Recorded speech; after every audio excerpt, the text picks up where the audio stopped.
യേശുക്രിസ്തുവിന്റെ ധന്യമുള്ള നാമത്തിൽ ഈ ഫ്രൈഡേ മന്ന ശുശ്രൂഷയിലേക്ക് കടന്നു വന്നിരിക്കുന്ന എൻ്റെ മാന്യ ശ്രോതാക്കൾക്ക് ഒരു പ്രാവശ്യം കൂടെ എൻ്റെ ഹൃദയംഗമായ സ്നേഹവന്ദനങ്ങളെ അറിയിക്കുന്നു.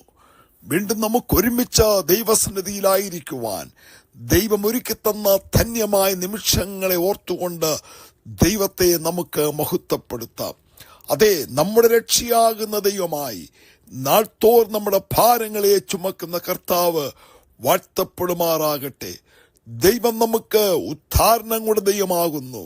മരണത്തിൽ നിന്നുള്ള നീക്കുപോക്കൾ കർത്താവായ യഹോവയ്ക്കുള്ളവ തന്നെ. പ്രിയരെ, നമ്മുടെ ജീവിതത്തിൽ നമുക്ക് നീക്കുപോക്കളെ നൽകി ഇത്രത്തോളം നമ്മെ നടത്തുന്ന ദൈവത്തിന്റെ വിശ്വസ്തകളെ ഓർത്തുകൊണ്ട് ദൈവത്തെ നമുക്ക് മഹത്വപ്പെടുത്താം. 91 സങ്കീർത്തനത്തിന്റെ 12 വാക്യത്തിൽ ദൈവം തന്റെ ഭക്തന്മാർക്ക് വേണ്ടി പ്രവർത്തിക്കുന്ന ദൈവത്തിന്റെ അത്ഭുതമാകുന്ന പ്രവൃത്തികൾ, തന്റെ ദൂതനോട് കൽപ്പിച്ച ദൈവം തന്റെ മക്കളെ പരിപാലിക്കുന്ന വിധങ്ങളെ കുറിച്ച് നമുക്കവിടെ കാണുവാനായിട്ട് കഴിയുന്നുണ്ട്. 91 സങ്കീർത്തനത്തിന്റെ 11, 12 വാക്യങ്ങൾ നാം വായിക്കുമ്പോൾ, നിന്റെ എല്ലാ വഴികളിലും നിന്നെ കാക്കേണ്ടതിന് അവൻ നിന്നെ കുറിച്ച് തന്റെ ദൂതന്മാരോട് കൽപ്പിക്കുമെന്നും നിന്റെ കാൽ കല്ലിൽ തട്ടിപ്പോകാതിരിക്കേണ്ടതിന് അവർ നിന്നെ കൈകളിൽ വഹിച്ചുകൊള്ളും എന്നുള്ള വചനത്തെ നമുക്ക് കാണുവാനായിട്ട് കഴിയുന്നുണ്ട്. അതെ, അത്യുന്നതനായ ദൈവത്തിന്റെ മറവിലും സർവശക്തന്റെ നിഴൽക്കീഴിൽ പാർക്കുകയും ചെയ്യുന്നവർക്ക് വേണ്ടി ഉള്ള ദൈവത്തിന്റെ കരുതലും കാവലുമാണ് ഈ സങ്കീർത്തനത്തിൽ നമുക്ക് കാണുവാനായിട്ട് കഴിയുന്നത്. അവിടെ നാം വായിച്ചു, നിന്റെ കാൽ കല്ലിൽ തട്ടിപ്പോകാതിരിക്കേണ്ടതിന് അവൻ നിന്നെ കൈകളിൽ വഹിച്ചുകൊള്ളും എന്ന് നമുക്ക് കാണുവാൻ കഴിയുന്നുണ്ട്. ദൈവം തന്റെ മക്കൾക്ക് കൊടുക്കുന്ന ദൂതന്മാരുടെ സംരക്ഷണത്തെ കുറിച്ചാണ് നമുക്കിവിടെ കാണുവാനായിട്ട് കഴിയുന്നത്. നമ്മുടെ എല്ലാ വഴികളിലും നമ്മെ കാക്കേണ്ടതിന്, എല്ലാ വഴികളെന്ന് പറയുമ്പോൾ വഴികൾ നമ്മുടെ ജീവിതത്തെയാണ് കാണിക്കുന്നത്. നമ്മുടെ ജീവിത യാത്രകളെയാണ് വഴികൾ കാണിക്കുന്നത്. ആ വഴികളിൽ നമ്മളെ സഹായിക്കുവാൻ ദൈവം തന്റെ ദൂതന്മാരോട് കൽപ്പിക്കുന്നു എന്ന് കാണുന്നു. അതുകൊണ്ട് നാം ഏകരല്ല. ദൈവത്തിന്റെ പരിപാലനങ്ങളും ദൈവത്തിന്റെ കാവലുകളും നമ്മുടെ ജീവിതത്തിന്റെ ഓരോ നിമിഷത്തിലും നമ്മോടൊപ്പം ഉണ്ട് എന്ന് നാം മനസ്സിലാക്കിയിരിക്കുക. അവിടെ നാം ഇങ്ങനെ വായിച്ചല്ലോ, നിന്റെ കാൽ കല്ലിൽ തട്ടിപ്പോകാതിരിക്കേണ്ടതിന്. നമ്മുടെ ഈ ജീവിതയാത്രയിൽ എന്തെല്ലാം പ്രതിസന്ധികളാണ് സാത്താൻ ഒരുക്കുന്നത്. സാത്താന്റെ തന്ത്രങ്ങൾ നമുക്ക് കാണുവാൻ കഴിയുന്നുണ്ട്. പലവിധമായ പ്രശ്നങ്ങൾ, അനേക ഇടർച്ചയുടെ കല്ലുകൾ,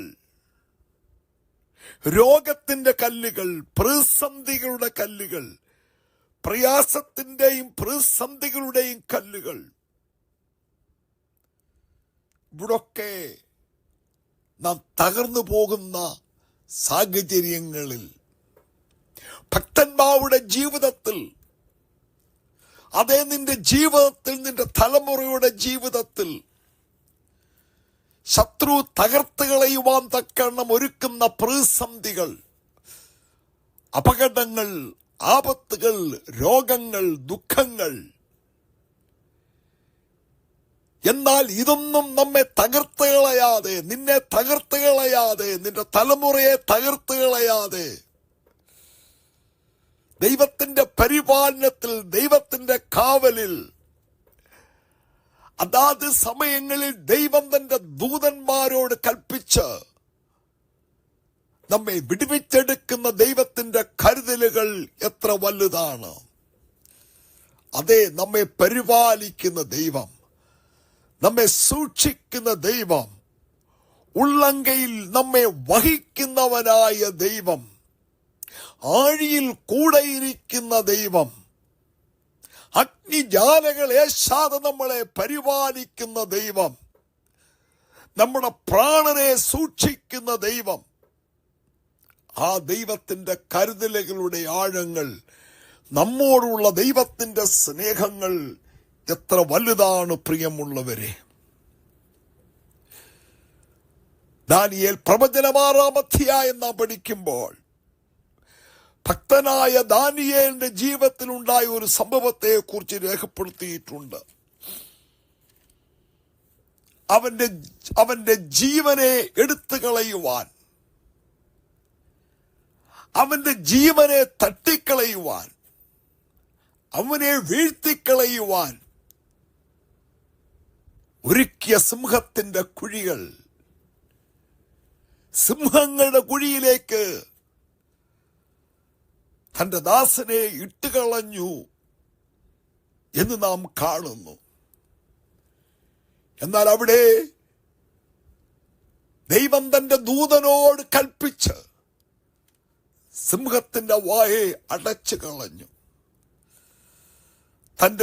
തന്റെ ജീവൻ തട്ടിപ്പോകാതിരിക്കുവാൻ, തന്റെ ദാസൻ തകർന്നു പോകാതിരിക്കുവാൻ, ശത്രുവിന്റെ പദ്ധതികളെ പരാജയപ്പെടുത്തി ദൈവം തന്റെ ദൂതനോട് കൽപ്പിച്ച് സിംഹത്തിന്റെ വായെ അടച്ച് കേടുകൂടാതെ ദൈവം തന്റെ ഭക്തനെ പുറത്തു കൊണ്ടുവന്നു. ദൈവത്തിന്റെ കരുതലുകൾ എത്ര വലുതാണ്. എന്നെ കേൾക്കുന്ന പ്രിയമുള്ളവരെ, ഓരോ ദിവസവും ദൈവത്തിന്റെ സംരക്ഷണത്തിനായി, ദൈവത്തിന്റെ കരുതലിനായി, ദൈവത്തിന്റെ കാവലിനായി നാം ദൈവത്തെ സ്തുതിക്കണം എന്നുള്ളതാണ്. അതെ, നിന്റെ ജീവിതത്തിന് മുമ്പിൽ ശത്രു വെച്ചിരിക്കുന്ന ചില കല്ലുകളുണ്ട്. ഇതിൽ ഞാൻ തട്ടിപ്പോകുമോ? എന്റെ പ്രാണൻ തട്ടിപ്പോകുമോ? ഈ രോഗം, ഈ പ്രതിസന്ധികൾ, ഈ പ്രയാസങ്ങളിൽ ഞാൻ ഇടറിപ്പോകുമോ? എന്നാൽ ഭയപ്പെടരുത്. സർവശക്തനായ ദൈവം തന്റെ ദൂതന്മാരോട് കൽപ്പിച്ച് ഈ ശോധനയിൽ നിന്നെ വിടുവിക്കുവാൻ, ഈ രോഗങ്ങൾ, ഈ കഷ്ടങ്ങൾ, പ്രതിസന്ധികൾ എല്ലാത്തിനും വിടുവിപ്പാൻ ദൈവം സർവശക്തനാണ്. ഈ വാഗ്ദത്ത വചനങ്ങളെ നീ ഉരുവിടുമോ? ഈ വാഗ്ദത്ത വചനങ്ങളിൽ നീ പ്രത്യാശ വയ്ക്കുമെങ്കിൽ ദൈവത്തിന്റെ അത്ഭുതങ്ങൾ കാണുവാൻ കഴിയും എന്നുള്ളതാണ്. ധൈര്യപ്പെടുക. എന്നെ കുറിച്ച് ദൈവം തന്റെ ദൂതനോട് കൽപ്പിക്കും. ഇല്ല, എന്റെ കാൽ ഇവിടെ തട്ടിപ്പോകുകയില്ല. എന്നെ ദൂതന്മാർ കൈകളിൽ വഹിക്കും. ദൈവത്തിന്റെ കരുതലുകൾ അതോർത്ത് നമുക്ക് സ്തോത്രം ചെയ്യാം. ഞാൻ നിങ്ങൾക്ക് വേണ്ടി ഒരു വാക്ക് പ്രാർത്ഥിക്കട്ടെ. പരിശുദ്ധ പിതാവേ, എന്റെ കേൾവിക്കാരെ അനുഗ്രഹിക്കണമേ. അവർ തട്ടിപ്പോകാതിരിക്കുവാൻ, ഇടർച്ചകളാൽ അവർ വീണു പോകാതിരിക്കുവാൻ, പ്രതിസന്ധികൾ വീണു പോകാതിരിക്കുവാൻ ഉള്ളങ്കയിൽ ദൂതന്മാരോട് കൽപ്പിച്ചവരെ കാക്കണമേ. നിന്റെ നാമത്തിൽ അവരെ അനുഗ്രഹിച്ചു പ്രാർത്ഥിക്കുന്നു. പ്രാർത്ഥന എടുത്തുകൊണ്ട് സ്തോത്രം. യേശുവിന്റെ നാമത്തിൽ തന്നെ ആമേൻ. കർത്താവ് ചെറിയ വചനങ്ങളാൽ നിങ്ങളെ എല്ലാവരെയും അനുഗ്രഹിക്കട്ടെ. സ്നേഹത്തോട് കർത്തൃ ശുശ്രൂഷയിൽ പാസ്റ്റർ കെ സാമുവേൽ.